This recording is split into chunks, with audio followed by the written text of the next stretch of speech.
जनता party आज हम सभी के बीच में हमारे उत्तर प्रदेश के यशस्वी मुख्यमंत्री आदरणीय योगी आदित्यनाथ जी हम सभी को संबोधित करने के लिए पहुंचे हैं। अपना बहुत ही बहुमूल्य कीमती समय निकाल करके आप लोगों को संदेश देने के लिए पहुंचे हैं। मैं आप सभी से निवेदन करूंगा, माननीय मुख्यमंत्री जी का एक बार तालियों की गड़गड़ाहट से उनका हृदय से स्वागत सम्मान करने का काम करेंगे।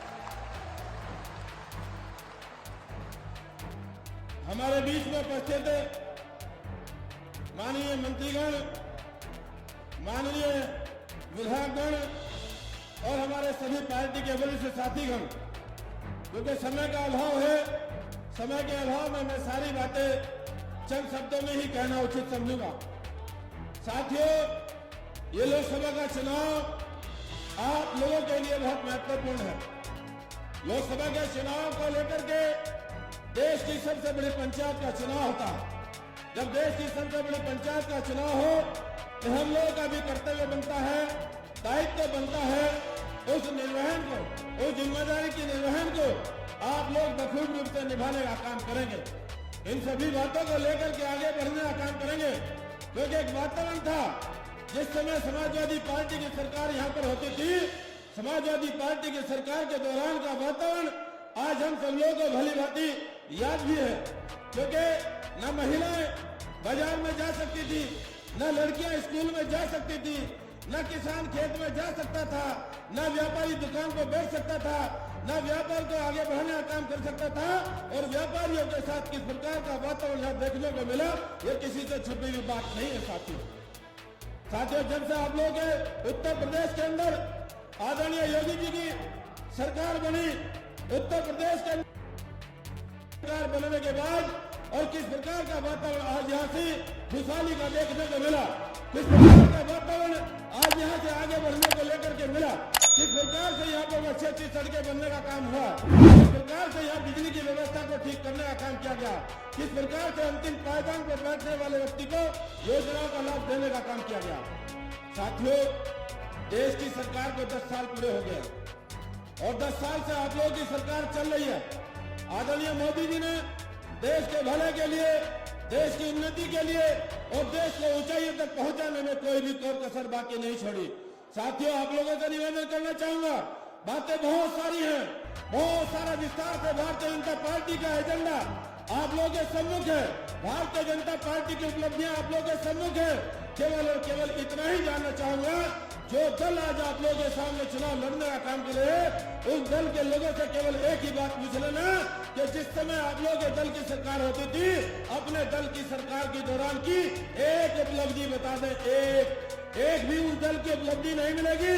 उस दल के दौरान की उपलब्धि या गुंडे पालना, गुंडों के माध्यम से थाने तहसीलों को चलाना और व्यापारियों से रंगदारी वसूल करना, व्यापारियों को परेशान करना, महिलाओं को तंग करना, नौजवान परेशान करना, किसानों के साथ बड़ी बड़ी घटनाएं होती रही है।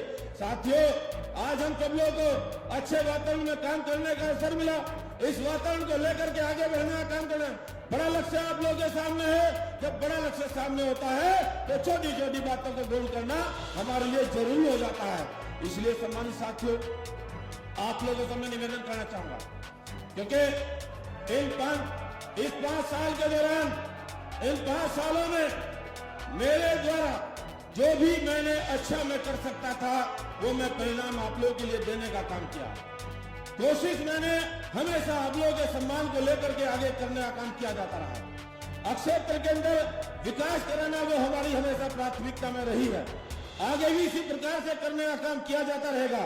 आप सबका आशीर्वाद, आप सबको मान सम्मान ये बनाए रखने के लिए हमारे लिए जरूरी है कि फिर से देश में मोदी जी की सरकार बने। इन 5 सालों के दौरान और इससे पहले भी कार्यकालों के दौरान कहीं किसी प्रकार की कोई बात, कोई त्रुटि मुझसे होगी, माफी दे करके आगे बढ़ने का काम करेंगे और उसको माननीय प्रधानमंत्री जी को ध्यान में रख करके आदरणीय उत्तर प्रदेश के मुख्यमंत्री आदरणीय योगी आदित्यनाथ जी के विचारों को सुन करके इनके विचारों को लेकर के जन जन तक पहुंचने का काम करना है। समय कम रह गया है, काम ज्यादा है। जब समय कम होता है, काम ज्यादा होता है, उसके लिए आप लोगों ने फैल करके काम करना है। बहुत दूर दूर के नहीं, अब आप लोगों ने आकर के अपने अपने गांव को, अपने अपने अड़ोस पड़ोस को, अपने बूथों को आप लोग अच्छे तरीके से मजबूत करने का काम करेंगे और संगठित होकर के अपने बूथों को अच्छे तरीके से देख लेने का काम करेंगे तो मैं समझता हूँ एक अच्छा परिणाम निकालने में बहुत बड़ी सहायता देखने को मिलेगी। मैं अपनी वाणी को ज्यादा लंबी न करते हुए आप सभी का हार्दिक अभिनंदन करता हूँ, आप सभी का धन्यवाद करता हूँ। ये चुनाव आप लोगों के लिए बहुत महत्वपूर्ण चुनाव है। बहुत सारी बातें इधर उधर की बातें करने वाले लोगों से सावधान रहने का काम करना है और उत्तर प्रदेश के माननीय मुख्यमंत्री जी को मजबूत करने का काम करना है और देश में माननीय प्रधानमंत्री जी को मजबूती देने का काम करना है। और भारतीय जनता पार्टी एनडीए गठबंधन के हम लोग प्रत्याशी हैं। पिछली बार तो 3 प्रमुख दल आप लोगों के सामने चुनाव लड़ने का काम कर रहे थे, समाजवादी, बहुजन और आप लोग के राष्ट्रीय लोकदल। 3 प्रमुख दलों के सामने चुनाव लड़ने के बावजूद भी आप लोगों ने भारतीय जनता पार्टी का परचम लहराने में इस कैराना लोकसभा पर कमी नहीं छोड़ी। इसलिए कहना चाहूंगा अब की बात तो 2 ही दल है, बीएसपी अलग लड़ रही है, आरएनडी आपके साथ आ गई है। आरएनडी के आपके साथ आने के बाद बहुत अच्छा माहौल बना हुआ है, बहुत अच्छी लोगों में ऊर्जा देखने को मिल रही है, फसल आपकी बहुत अच्छी है, वातावरण आप लोगों का बहुत अच्छा है। लेकिन फसल जब अच्छी होती है उसमें किसी भी प्रकार की उसको समेटने में, उसको व्यवस्थित करने में किसी भी प्रकार की लापरवाही नहीं होनी चाहिए। आप लोगों से मैं निवेदन करूंगा, आप लोग लगिएगा, मेहनत करना काम करिएगा। 5-4 दिन का काम शेष आप लोगों के पास है, इसमें किसी भी प्रकार की लापरवाही न हो और अच्छा परिणाम निकालने के लिए एकजुट होकर के काम करने की आवश्यकता है। मैं अपनी वाणी को विराम देते एक बार फिर आप लोगों से आह्वान करूंगा, कोई भी बच्चा न बचे, कोई भी बड़ा न बचे, क्योंकि आप लोगों के सम्मान की बात है और समाजवादी पार्टी के कार्यकाल को याद रखने की बात है। इन्हीं शब्दों के साथ जय हिंद, जय भारत, बोलो भारत माता की, भारत माता की।